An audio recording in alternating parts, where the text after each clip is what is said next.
Two things stand out to me from the game.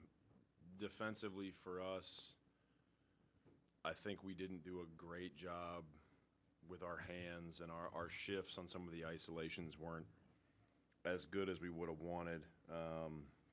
And that led to them getting 34 free throws.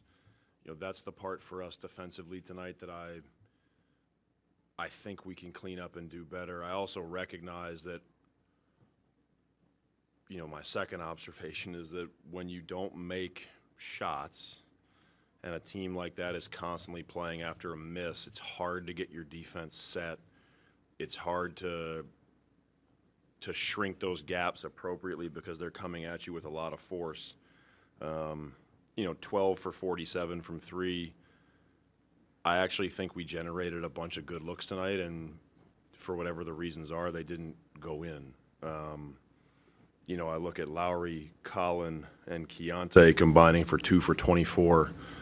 That's not something that I would expect to be a true number that's representative of their shooting. And so those things can compound. But overall, I thought the team's competitiveness and fight on the whole was good from start to finish. There's plenty of individual plays to point out where I think we could have done a better job, but it was a tough night for us shooting the ball from the perimeter. Memphis does a good job of trying to protect the paint, but they scored 56 in the paint and we scored 50. And ultimately, the three-point line is a big part of today's game. It's a big part of how we play. I thought we generated some good looks and the ball didn't go in. So to bounce off that, the three-point shots, you said, there were a lot of good looks. Are you able to explain what you did like about the shots that you were seeing, and then if things like that aren't falling, what you are looking for the team after that as well? Yeah, I thought our dribble drive reads improved as the game went on. Early on, we had a couple of drives, a couple of plays at the basket where we jumped into Edie, and he was able to hit a couple blocks early, couple poor reads by us early in the game, but the team adjusted well, and then our dribble drive turned into spraying the ball to the weak side, and we generated a bunch of catch and shoots, and the ball didn't go in. Your question about what you pivot to after that is hard because they're gonna continue to help to protect the rim.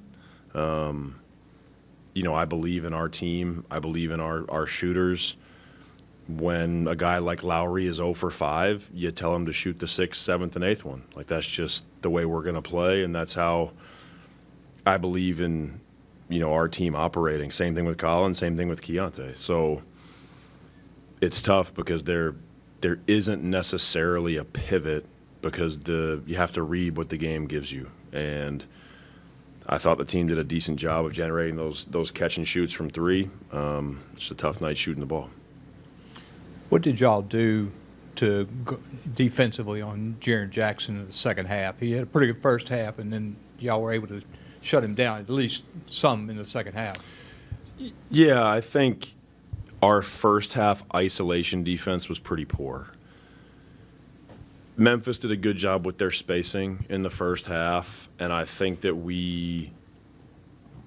the closest player to Jaren wasn't doing a very good job of shifting and providing help. I also think that our body position on the ball was a little bit too open. He got a little bit too many straight line drives middle with that left hand. So I think in the second half, we talked about it at halftime, watched a few clips.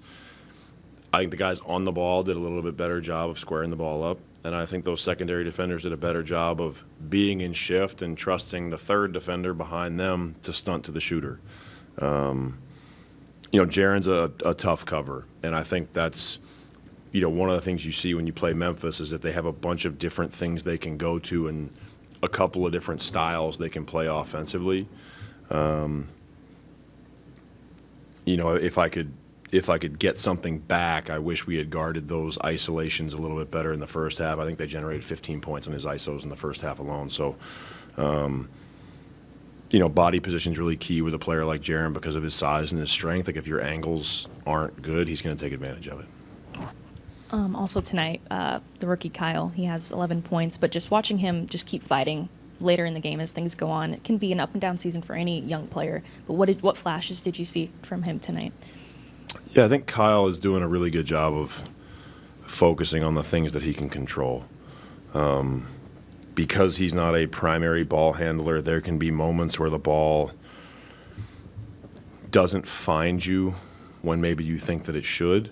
This is something that we've talked about with Walker for the last couple of years. It's hard when you don't dribble the ball up in the NBA. You are counting on your teammates to make the reads to get you the ball. I think that Kyle lately has done a much better job of just recognizing that those are things he can't control.